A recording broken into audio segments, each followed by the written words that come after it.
Butchoy, Butchoy, Butchoy. Bumulong si Butchoy, hindi ako marinig. Alam niyo ba na totoong kondisyon ang pagkakaroon? Pero hindi lang ito nakukuha dahil sa pagkabigo sa pag-ibig.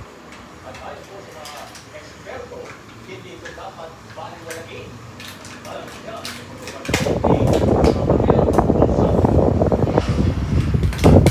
Maglilim ang kaulasanang nasa relasyon si April. Pero napunto ng isang araw ay sabihan siya ng kanyang boyfriend na nawala na ang pagtuloy at pagkakasakyan. Bagay na hindi niya gusto maranasan ng iba. Nobody deserves to experience that kind of exhaustion, that kind of stress, that kind of pain.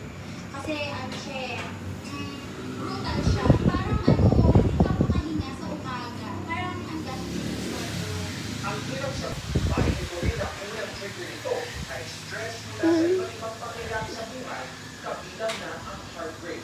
Kabilang din sa mga nagmumulot ng matinding stress, ang kawalan ng trabaho at pagkukusa. Ano? Ano? Pero hindi ba ito turing na maliit na bagay ang problema sa pag-ibig? Lumalabas kasi sa datos ng National Center for Mental Health na mula sa 2019 hanggang umabot na sa 95,000 ang natanggap na tawag sa kanilang crisis hotline. Isa sa mga pangunahing dahilan ay problema sa pag-ibig na sundanan sa pamilya.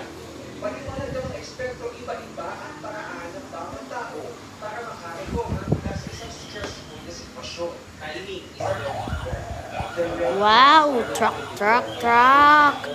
Give me my truck noise. Yay! May truck noise na tayo! Yay! Yippee! Yippee!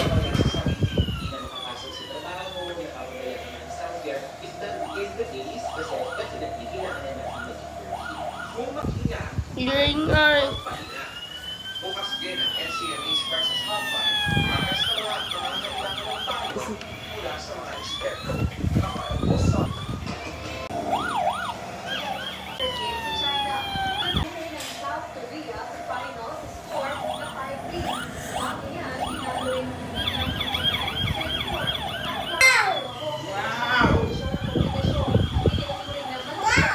Saan ka po, tatay? Tatay, saan ka po? Bigas na na yung ilaw. Yay!